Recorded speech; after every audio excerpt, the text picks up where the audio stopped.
नमस्कार साथियों, मैं हूं अनुराग मिश्रा। आप लोगों का इस वीडियो क्लास में एक बार फिर से स्वागत करता हूं।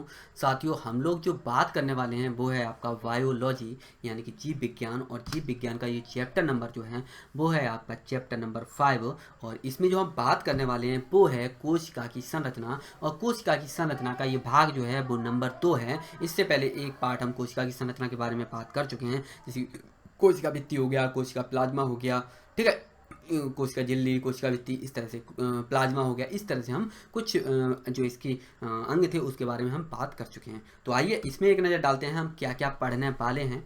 तो इसमें जो हम बात करेंगे वो हो जाता है आपका जीव द्रव्य के बारे में। तो जीव द्रव्य क्या है, या इसको हम कह सकते हैं जीव द्रव्य कला क्या है, या प्रोटोप्लाज्म क्या होता है। जीव द्रव्य की खोज किसने की, इसको जीव द्रव्य नाम किसके द्वारा दिया गया। जीव द्रव्य को दो भागों में बांट सकते हैं, केंद्रक द्रव्य और कोशिका द्रव्य। जीव द्रव्य की विशेषता देखेंगे जिसमें आपका जीव द्रव्य के भौतिक गुण हो जाते हैं। क्रिस्टलीय घोल क्या होता है, क्रिस्टलो कोलाइडो सॉल्यूशन क्या होता है। क्रिस्टलो कोलाइड सॉल्यूशन यानी कि कोलाइड घोल दो अवस्थाओं में पाया जाता है, जिसको पहला जो होता है वो सोल होता है, दूसरा जो होता है वो क्या होता है आपका जेल होता है। तो इसके बारे में हमें यहाँ पर बात करनी है। इसके बाद जीव द्रव्य के रासायनिक गुण देखेंगे, जिसमें जीव द्रव्य क्या है, जटिल मिश्रण है जिसमें लगभग 30 तत्व पाए जाते हैं। जीव द्रव्य के जैविक गुण भी देखेंगे। इसके बाद हम बात करेंगे मोस्ट इंपॉर्टेंट हो जाता है जो कि है आपका कोशिका द्रव्य वर्सेज जीव द्रव्य के बारे में। तो शुरू करने से पहले हल्की सी जानकारी दे दूं कि इस वीडियो को देखने के बाद यदि इसमें जो भी टॉपिक मैं कवर कराऊंगा उन टॉपिक को क्या होगा, आप यदि क्या करना चाहते हैं, उन टॉपिक में क्या करना चाहते हैं, यदि आप क्या करना चाहते हैं, अच्छे से तैयार करना चाहते हैं, तो आपको क्या करना होगा, एक नोटबुक और एक पेन ले लेनी है। पेन लेने के बाद आप इसको जो भी पढ़ाऊँ उसको आपको नोट करना है। आप नोट नहीं करना चाहते हैं तो आपको मैं यहाँ पर पीडीएफ दे दूंगा। पीडीएफ दो तरह की है यहाँ पर पीडीएफ, एक तो है फ्री वाली और दूसरी जो है पेड वाली। पेड वाली जो है वो आप मुझसे इंस्टा मोजो वाले लिंक से खरीद सकते हैं, और यहाँ पर व्हाट्सएप पर आप मैसेज कर भी आप मुझे पेमेंट करके डायरेक्ट खरीद सकते हैं। फ्री वाला जो है आपको टेलीग्राम पे मिल जाएगा, जो कि नीचे मैं लिंक दे दूंगा। और इन पीडीएफ में क्या होगी, दो तरह की पीडीएफ है, एक तो है ब्लैक एंड व्हाइट और दूसरा जो है कलर्ड। तो दोनों के बारे में एक अलग से वीडियो बना दूंगा ताकि आप आसानी से समझ सकें। तो इस तरह से मैं यहाँ पर आप लोगों को पीडीएफ भी प्रोवाइड करवा दूंगा। तो चलिए फिर शुरुआत करते हैं आपका इस वीडियो को। चलिए जीव द्रव्य के बारे में बात कर लेते हैं। जीव द्रव्य या जीव द्रव्य कला या प्रोटोप्लाज्म के बारे में आइए समझते हैं। हक्सले नामक एक वैज्ञानिक थे। उन्होंने बताया कि जो जीवित प्राणी होता है या जीव होता है या जीवन जो होता है उसका भौतिक जो आधार होता है वह जीव द्रव्य ही होता है। ठीक है, फिर से मैं बोल दे रहा हूँ। हक्सले नामक वैज्ञानिक ने बताया कि जीव द्रव्य जीवन का भौतिक आधार होता है, क्योंकि किसी भी जीव में होने वाली सभी जैविक क्रियाएं जीव द्रव्य में ही पूरी होती हैं। ठीक है, जो कोशिका जो होती है, मान लीजिए पूरी कोशिका है, कोशिका के अंदर मौजूद द्रव्य को हम जीव द्रव्य कहते हैं। फिर से मैं बोल रहा हूँ, पूरी कोशिका में मौजूद द्रव्य को हम जीव द्रव्य कहते हैं। जीव द्रव्य का नाम रखने वाले वैज्ञानिक का नाम पुरकिंजे था। किसने दिया था जीव द्रव्य का नाम? पुरकिंजे ने दिया। ये किसने बताया कि जीवन का भौतिक आधार है? तो वो आपके हक्सले नामक वैज्ञानिक ने बताया था। इसको दो भागों में बांटा गया है। जीव द्रव्य को दो भागों में बांट सकते हैं। जीव द्रव्य का वह भाग जो केंद्रक के अंदर होता है उसको केंद्रक द्रव्य कहते हैं या न्यूक्लियोप्लाज्म कहते हैं, तथा जो द्रव्य केंद्रक के बाहर होता है उसको कोशिका द्रव्य या काइटोप्लाज्म या साइटो, जो भी आप पढ़ रहे हैं, इसको कहते हैं। फिर से मैं बोल दे रहा हूँ, मैंने कभी बताया था, बताया नहीं, अब मैं फिर से बता दे रहा हूँ। ये आपका कोशिका है। मैं जूम कर देता हूँ थोड़ा और अच्छा लगेगा आपको। यहाँ पर आप देख सकते हैं ये कोशिका है। कोशिका का ये केंद्रीय भाग क्या कहलाता है? केंद्रक कहलाता है। इस कोशिका में पूरे में, चाहे केंद्रक हो चाहे कहीं पर भी हो, ये पूरे में क्या फैला हुआ है? माल फैला हुआ है, यानी कि द्रव पदार्थ फैला है, उसको हम जीव द्रव्य कहते हैं। अब जीव द्रव्य को दो भागों में बांट दिया। किसने? जो भी है, हमें उनके बारे में जानकारी नहीं लेनी है। इसको दो भागों में बांट दिया। जो केंद्रीय भाग है, जो केंद्रक है, इसमें पाया जाने वाला जीव द्रव्य क्या कहलाता है? केंद्रक द्रव्य। और जीव द्रव्य को छोड़कर वो केंद्रक द्रव्य को छोड़कर, यानी केंद्रक वाला जो जीव द्रव्य है उसको छोड़कर केंद्रक के बाहर वाला जो जीव द्रव्य है उसको हम कोशिका द्रव्य कहते हैं। दोनों को सम्मिलित रूप से क्या कहते हैं? कोशिका जीव द्रव्य कहते हैं। ठीक है, अब कभी भी कोशिका द्रव्य की अगर बात आती है तो क्या बोलेंगे हम? कोशिका द्रव्य आपका केंद्रक के बाहर फैले हुए द्रव्य को कोशिका द्रव्य कहते हैं। केंद्रक के अंदर वाले द्रव्य को हम केंद्रक द्रव्य कहते हैं, और केंद्रक द्रव्य और कोशिका द्रव्य को सम्मिलित रूप से हम जीव द्रव्य कहते हैं। इतना समझ में आ गया? तो आपको क्या समझ में आ गया कि कोशिका द्रव्य वर्सेस जीव द्रव्य और वर्सेस केंद्रक द्रव्य। समझ में आ गया। तो जीव द्रव्य क्या होता है, पूरे कोशिका में पाए जाने वाले द्रव्य को जीव द्रव्य कहते हैं। कोशिका द्रव्य क्या होता है, कोश केंद्रक को छोड़कर केंद्रक के बाहर वाला जितना भी जीव द्रव्य है उसको हम कोशिका द्रव्य कहते हैं। केंद्रक के अंदर पाए जाने वाला जो द्रव्य है उसको हम केंद्रक द्रव्य कहते हैं। ठीक है, समझ में आ गया। आइए समझते हैं। मैंने फिर यहाँ पे बता देना किताबी बता, जीव द्रव्य का विभाग जो केंद्रक के अंदर होता है केंद्रक द्रव्य या न्यूक्लियोप्लाज्म कहलाता है। जो जीव द्रव्य केंद्रक के बाहर होता है उसको कोशिका द्रव्य कहते हैं। या फिर हम इसको ऐसे भी कह सकते हैं, कोशिका द्रव्य तथा केंद्रक द्रव्य को सम्मिलित रूप से जीव द्रव्य कहते हैं। या फिर आप ऐसे भी कह सकते हैं कि कोशिका झिल्ली के समस्त पदार्थ को जीव द्रव्य कहा जाता है। समझ आ गया। कोशिका झिल्ली है, ये है आपकी कोशिका झिल्ली। मैं आपको कोशिका झिल्ली ले चलता हूँ। हाँ, ये कोशिका झिल्ली है। कोशिका झिल्ली के अंदर का जितना भी पदार्थ है उसको जीव द्रव्य कहते हैं। इसको मैंने ऐसे भी बताया कि आपका केंद्रक द्रव्य प्लस कोशिका द्रव्य को मिलाकर जीव द्रव्य कहा जाता है। जितने भी तरह से आपको कन्फ्यूजन पैदा करना है कर लो, जो कन्फ्यूजन होते हैं उनको दूर करके अगर पढ़ लिया तो हमें घबराहट नहीं होगी। घबराहट जो होती है कि भैया काइटोप्लाज्म क्या होता है, साइटोप्लाज्म क्या होता है, ये न्यूक्लियोप्लाज्म क्या होता है, ये क्या होता है, अब वो होता तो है, उनके बीच का भाग क्या होता है, ये कन्फ्यूज कर देता है। इसलिए मैंने यहाँ पर इस तरह से आप लोगों को बता दिया। चलिए आइए जीव द्रव्य की विशेषता के बारे में बात कर लेते हैं और इसके भौतिक गुणों के बारे में सबसे पहले बात करेंगे क्योंकि इंपॉर्टेंट है, तो हल्की सी जानकारी ले लेते हैं। आइए समझते हैं भौतिक गुण। पहले देखते हैं, यह रंगहीन, अर्ध पारदर्शक तथा अर्ध तरल पदार्थ होता है। अर्ध मतलब आधा, ठीक है, आधा तरल यानी कि थोड़ा तरल होगा, थोड़ा सा ठोस भी होगा यानी कि कण वगैरह होंगे इसमें। रंगहीन यानी कि बिना रंग का। अर्ध पारदर्शक यानी कि अर्ध पारदर्शक मतलब पारदर्शक होता है जिससे पूरी आर पार हो जाए यानी कि हमें पूरा दिखता है। लेकिन अर्ध पारदर्शक का मतलब है प्रकाश पूरी तरह से पार न जा पाए। समझ में आ गया। चलिए, इसमें 60 से 80% तक पानी होता है यानी कि जल होता है, जिसमें कार्बनिक तथा अकार्बनिक पदार्थ क्या होते हैं, घुले हुए होते हैं।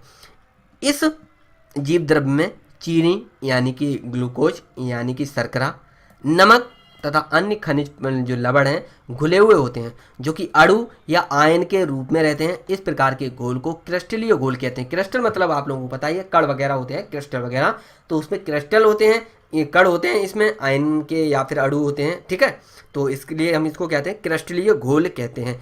इनमें कुछ कार्बनिक पदार्थ भी होते हैं जैसे कि आपका प्रोटीन हो गया, वसा हो गया। तो प्रोटीन और वसा के कण जो होते हैं अणुओं से बड़े होते हैं क्योंकि ये यौगिकों के रूप में जुड़ा हुआ होता है। क्योंकि मैंने आप लोगों को बताया था दो या दो से अधिक तत्वों से मिलकर बना पदार्थ क्या कहलाता है, यौगिक कहलाता है। तो यौगिक के जो अणु होते हैं थोड़े से बड़े होते हैं।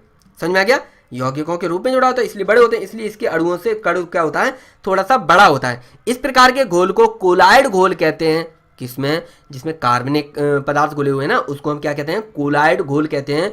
और इससे मौजूद कणों को हम क्या कहते हैं, कोलाइड कहते हैं। ठीक है, तो इसका मतलब ये हुआ कि जीव द्रव्य को क्रिस्टलो कोलाइडो या कोलाइड सॉल्यूशन भी कहा जा सकता है क्योंकि क्रिस्टल भी है और कोलाइड भी है, तो क्रिस्टलो कोलाइड सॉल्यूशन भी इसको कहा जा सकता है। किसको, जीव द्रव्य को, यानी क्रिस्टली घोल भी है उसमें और कोलाइड घोल भी है।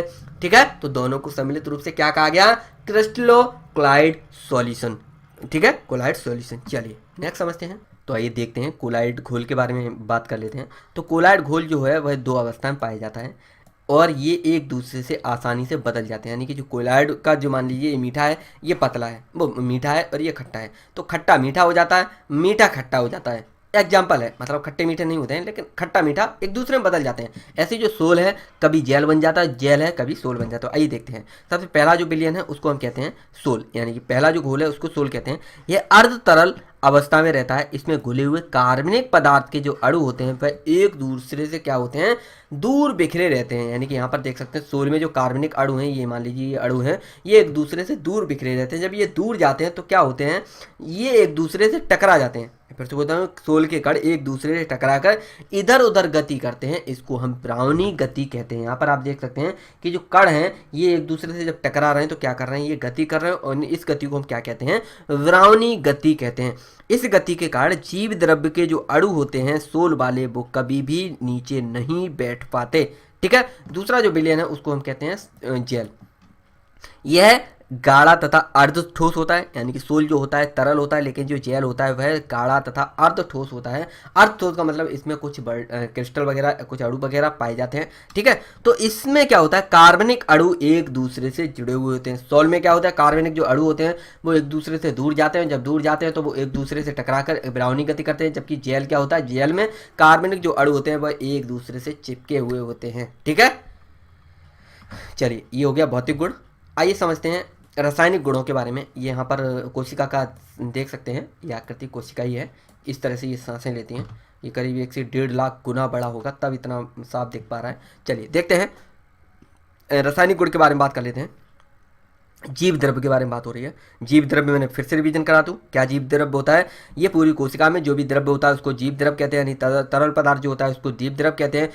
तरल पदार्थ को क्या कहा जाता है, जीव द्रव्य, ठीक है। कोशिका में यह है आपका केंद्रक। केंद्रक में जो द्रव्य पाया जाता है उसको हम केंद्रक द्रव्य कहते हैं। केंद्रक में जो द्रव्य पाया जाता है उसको केंद्रक द्रव्य कहते हैं, और केंद्रक के बाहर वाले जीव द्रव्य को हम कोशिका द्रव्य कहते हैं, ठीक है। समझ में आ गया तीनों चीज़ों का। चलिए आइए समझते हैं। जीव द्रव्य एक जटिल मिश्रण होता है जिसमें लगभग 30 से ज़्यादा तत्व होते हैं, जिनमें कुछ प्रमुख है उनके बारे में हम बात कर लेते हैं। तो आइए, सबसे पहला जो तत्व है उसको हम कहते हैं ऑक्सीजन। ऑक्सीजन की मात्रा जीव द्रव्य में होती है 62% तक।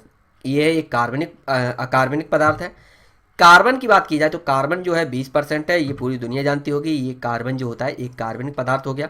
हाइड्रोजन की बात की जाए तो 10% है, एक अकार्बनिक पदार्थ है। नाइट्रोजन 8% एक अकार्बनिक पदार्थ है। फिर से बोल देना, oxygen 62%, carbon 20%, hydrogen 10%, nitrogen 8%। Oxygen अकार्बनिक, हाइड्रोजन अकार्बनिक, नाइट्रोजन अकार्बनिक पदार्थ हो गया, ठीक है। आइए बात करते हैं यौगिक की। बात की जाए यौगिक में आप लोगों को बता चुका हूँ, 2 या 2 से अधिक तत्वों से मिलकर बना जो विलयन होता है, या कहीं मिला बनकर जो दूसरा तत्व तैयार होता है उसको हम यौगिक कहते हैं, ठीक है। फिर से बोलते हैं 2 या 2 से अधिक तत्व। अब तत्व क्या होते हैं, मान लीजिए ये हाइड्रोजन है, ये ऑक्सीजन है। हाइड्रोजन प्लस ऑक्सीजन मिलकर क्या बन गया, जल बन गया, H2O बोलते हैं। इस तरह से ये क्या बना, एक यौगिक बना। जल क्या है, एक यौगिक है, ठीक है। ऐसे ही CO है, CO है, वो सॉरी CO2 है, CO2 यहाँ पर कार्बन हो गया, ये ऑक्सीजन हो गया, दोनों मिलकर क्या बने, कार्बन डाइऑक्साइड। क्या हो गया, एक तत्व यौगिक हो गया, ठीक है। चलिए समझते हैं। तो यौगिकों की बात की जाए, तत्व समझ लिए, ऑक्सीजन, कार्बन, हाइड्रोजन, नाइट्रोजन। अब बात करते हैं यौगिक के बारे में। यौगिक जल की बात की जाए तो 60 से 90% या 65 से 90% तक आपका जल होता है, किसमें, जीव द्रव्य में। प्रोटीन और एंजाइम की बात की जाए तो 10 से 20% प्रोटीन और एंजाइम होते हैं। लिपिड यानी कि वसा की बात की जाए तो 2% तक लिपिड होते हैं। आपका कार्बोहाइड्रेट की बात की जाए तो 1% तक हो सकता है। RNA की बात की जाए तो 0.7% RNA होता है। DNA की बात की जाए तो 0.4% तक DNA हो सकता है। अकार्बनिक लवण की बात की जाए तो 0.1% तक आपका अकार्बनिक लवण होते हैं। एक बार फिर से रिवीजन करा दूं, जल आपका 65 से लेकर 90, ठीक है। प्रोटीन कितना है आपका 10 से 20, क्या है, एक अकार्बनिक पदार्थ। लिपिड क्या है, कार्बनिक। कार्बोहाइड्रेट क्या है, कार्बनिक।